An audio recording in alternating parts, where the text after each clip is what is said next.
We've got an exclusive for you today, folks. It turns out the 2026 box office is off to yet another rough start. Choppy waters again. 2024 was awful. 2025 almost didn't survive. And now for 26 to be this low, look out AMC, look out Regal. Theaters may not survive. Today we'll break it down why January and February have been an awful surprise for the Hollyweirds, and they're trying to figure out any way they can to recover.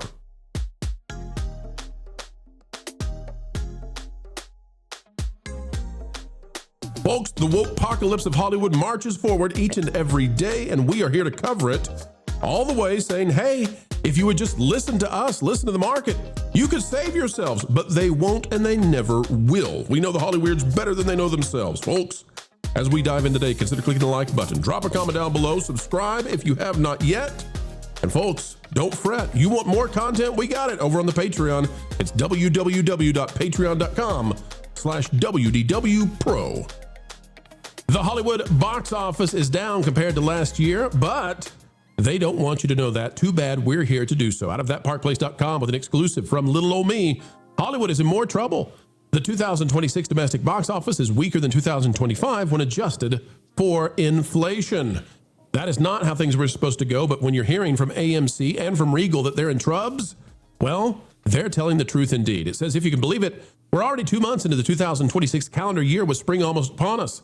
And after a very rough last 2 years for Hollywood's domestic box office, many were hoping this year would finally signal a turnaround. We have bad news for many. Given that theater chains like AMC and Regal have recently sounded the alarm in their earnings calls about the end of 2025, is there any sunshine sprouting in January and February? Let's find out. January 2025 was a relatively quiet start to the year at the domestic box office. Going back again a year ago, The Lion King was doing his thing. Flight Risk, Den of Thieves 2. Okay, well, it doesn't sound like it should have been a big deal compared to January 2026, which had Avatar Fire and Ash and Zootopia 2 carrying over. Surely this year must be better. Surely. So January 2026 did indeed outperform 25 by a notable margin. But then came February, and Valentines and hearts there were not for Hollyweird. February 2025 was anchored by a major blockbuster, or as we're going to call it, a flopbuster. Captain America Brave New World grossed nearly $200 million domestically during its run, powering that month's revenue. However, February of 2026 has featured a broader mix of mid-range performers like Wuthering Heights, Goat, Sin Help, and Crime 101. But that's not good enough because February 2025, ladies and gentlemen, beat February 2026 by a bunch. And how much? Well, if we go down here, take a look. January and February of 2025 combined together for $987.9 million domestically. January and February of 2026 so far, $991.9. However, when adjusted for inflation, it comes in at $1 billion plus, and I actually know the exact number, I'll give it to you. It's $1,003,000,000 adjusted for inflation. The problem is, not only should we adjust for inflation, but also the rise in movie ticket prices, which is far outstripping inflation. And that means that they need something like $26 million to match it based on the rate of inflation, but more than $50 million left to go in just the next 4 days to reach the ticket price increase. It's not going to happen. We are now headed for a year that is lower and slower than 2025. My, oh my. Culture 25 barely beat 24. 24 was the floor, we thought, and now 26 looks sick as well. Mando, Avengers, what's going to save this thing? Maybe we need Mario. Culture, what's going to save the day for Hollywood? Are they now at the point where they got to beg for content creators and indies to come in and help them? Well, I'm going to point out that recently a new trailer, I think it just came out in Japan for Project Hail Mary. That is a very appealing, forward-looking movie. I think it's going to be something that'll surprise a lot of people. Now, Lord and Miller famously were removed from a Star Wars project, the Han Solo movie, that had to basically be entirely reworked by Ron Howard. So if they were allowed to realize their dream, maybe the Star Wars' future wouldn't be so bleak, and we wouldn't be looking at, Mando and Grogu to somehow do something in the theaters, which I don't think it's going to do. Marvel is broken. They've been broken for a long time, and I think Doomsday is going to really be prophetic by the time that we get there. So as the box office continues to collapse and tent poles don't actually live up to their name, I don't know that there's really anything out there. The independents are the last hope. And as we've seen, people like Markiplier and many others are able to produce these wondrous pieces of content without a whole lot of money, which is something that Hollywood is unfamiliar with. I don't know what happened. They lost the ability to tell stories without giant checks. That's going to be the future. And I think with AI, in independent people's hands, I think that levels the playing field in a way that Hollywood isn't prepared for. So Hollywood as we know it now is not going to exist. It will have to completely change. A lot of the systems will have to be eliminated. A lot of people will, probably have to figure out how to do jobs outside of a union, stuff like that. But I don't think there's really a lot of hope. 2026 is going to be very weak. I don't see these growing outside of maybe the Mario movie.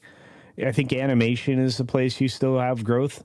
I think horror, you still can get away with a lot without spending a lot of money, but Hollywood's cooked.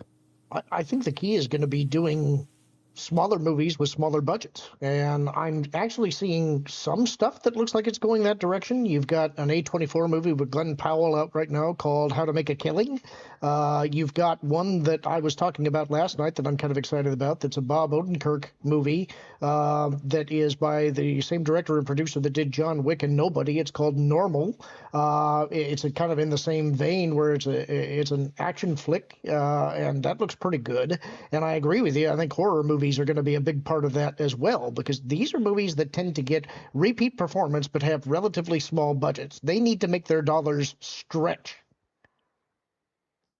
I absolutely agree with what Culture is saying here, and Lauren, your echo on that. Right now, Disney is letting out this narrative that the Mandalorian and Grogu movie is about $145 million. That's a big change for them. I also saw a clip from Ahsoka season 2 that they're actually doing training for the actors and actresses there. I feel like, as in stunt training for the actors and actresses there. There's maybe some acting coaches might be in order too. I will say Star Wars has never been great on the dialogue itself. That's a pre-Kathleen Kennedy issue that they've had there. So with all of this, I think the focus on getting budgets in order is also going to have an effect on the studio side of things right now.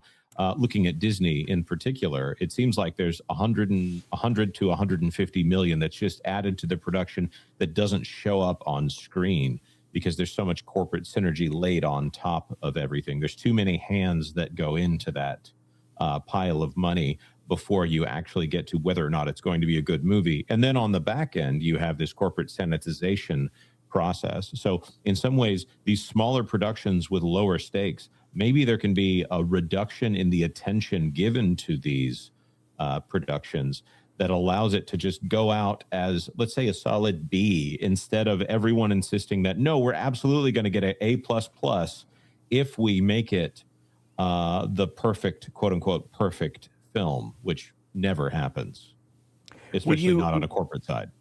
Would you also say that perhaps beyond the middle management bloat that's affecting these films and the cost of making these things, and obviously it's a film by corporation or committee rather than film by visionary or creator, those are major contributing factors, but couldn't a third one be that the film lengths are just too long? Like something like this, Avatar 3. The film length is just too long. You cannot turn the cinema multiple times, and you're not going to get multiple views out of people, which is one of the points Lauren mentioned, right? Yeah, what's the statement? A good movie isn't long enough. A bad movie is always too long. If Batman v Superman was an hour and a half, I don't think we'd have nearly the complaints that. Yeah. Well, I'm just going to say from my own personal experience. I remember seeing that in theaters, and I remember the last hour of that film wondering where we were going to eat after the movie was over. Well, here's the other thing. Movies are supposed to be exciting and get us thrilled. And I don't know what's going to happen this year outside of Mario and Godzilla Minus Zero that's going to do it. I mean, Toy Story, look at this. Toy Story now is being blamed for causing people to feel old because Woody's going full Indiana Jones, Luke Skywalker. He's got a bald spot, and the trailer for Toy Story 5 is kind of sad. And melancholy as opposed to what we really want. And I don't know why why did they not just do the obvious things? Why is Andy's son, Andy could have a son or a daughter. Why is Andy not coming back to find the toys and play again with the toys? Like, these are so obvious. The plots write themselves. And yet they continue to give us stuff that just makes you go, okay. Well, we're doing that then. Oh, all right. It's really true, because right now Toy Story only has there's a great case to be made with Toy Story that it's actually about the parents. It's not actually about the kids, that the toys take on it's more of a transformation from a parent's perspective as opposed to the child actually growing up. The child's progression the Woody's place is almost like a parent accepting that they don't have the same role that they had with their child. So now they've got this tech thing in here, and that is probably the only ground that they have left with Toy Story. Moana 2 has proven that you don't even have to show up with a decent story in order for these things to make $1 billion. So if this exceeds expectations, that's great. They've got a great writer on it. But Toy Story 5, if this does well, get ready for Toy Story 9, because that is going to be in the works. Because they're already working on Frozen 3 and 4, and also a live action remake. Only one of those is a joke, and I defy you to figure out which one it is if you're not familiar. I bet we don't get Mandalorian Grogu 2, though. So this year is looking a little slow, and I'm worried about Hollywood because they've put a lot of eggs in this basket. Lauren, what do you think we're gonna get a Mandalorian Grogu 2? I'm saying you're branding it wrong. It's the Mandalorian and Grow 2. No, I think the next one, for some reason. The next one is going to be starring Bo-Katan, and it's going to be a Mandalorian and Grogu. Can you imagine if you had to sit in that stone recliner she was in all that time and wait for something to happen, for the main player to show up so you can stop being an NPC? Man, the stone recliner source you would get sitting there like that. It works in animation, doesn't work when you got real people. But the bottom line, ladies and gentlemen, the bottom line is, don't let them pretend that everything is okay with their award shows and, them pretending they're better than you. They're in trouble here. We are off to a very poor start to the calendar year. And if this doesn't change, it's going to be a huge issue, because with AMC and Regal dropping like flies, this could be the year for the demise of theaters. And we don't want to see that. So hopefully something hits. Mario, we need you. Throw a mushroom to the theaters and help them out. Folks, that's what we're shouting, because we want to see entertainment survive a very trying time where Hollywood's just can't get anything right. We really hope that you felt this video was satisfactual. We know we had an actual good time participating and communicating with each and every one of you out there listening. It is a great honor. It is a great pleasure, even a responsibility to do this on a daily basis. You give us the dream job we love doing, and for that we can never say thank you enough. There's only one small favor we ask beyond what has already been done, and that is, folks, consider it. That is clicking the like button. Share, subscribe, click it, stick it to those pesky algorithms. It's the notification bell, and drop a comment right on down below. Let us know your thoughts, because your thoughts do indeed matter, no matter what the mainstream media would otherwise say. Folks, as we say every single time we end these videos, because we mean it, keep learning, keep growing, and keep having fun.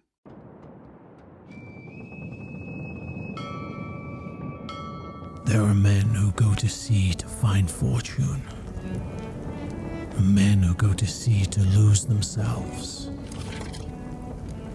I went to sea to find honor. Since I was a boy, I was forged in discipline, faith, duty. They called me loyal. They called me righteous. They called me useful. But the sea does not care what a man is called. Only what he becomes when the world takes everything from him. I prayed for peace, and the world answered with only death. I have seen honor used as a mask, and sin used as a shelter. The devil walks plainly in this world without shame or fear, and now the ocean carries whispers of men who believe they can burn faith out of this world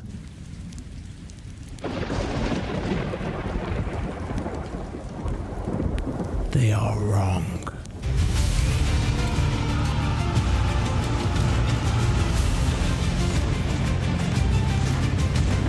My name is Jonathan Reed. My story has only just begun.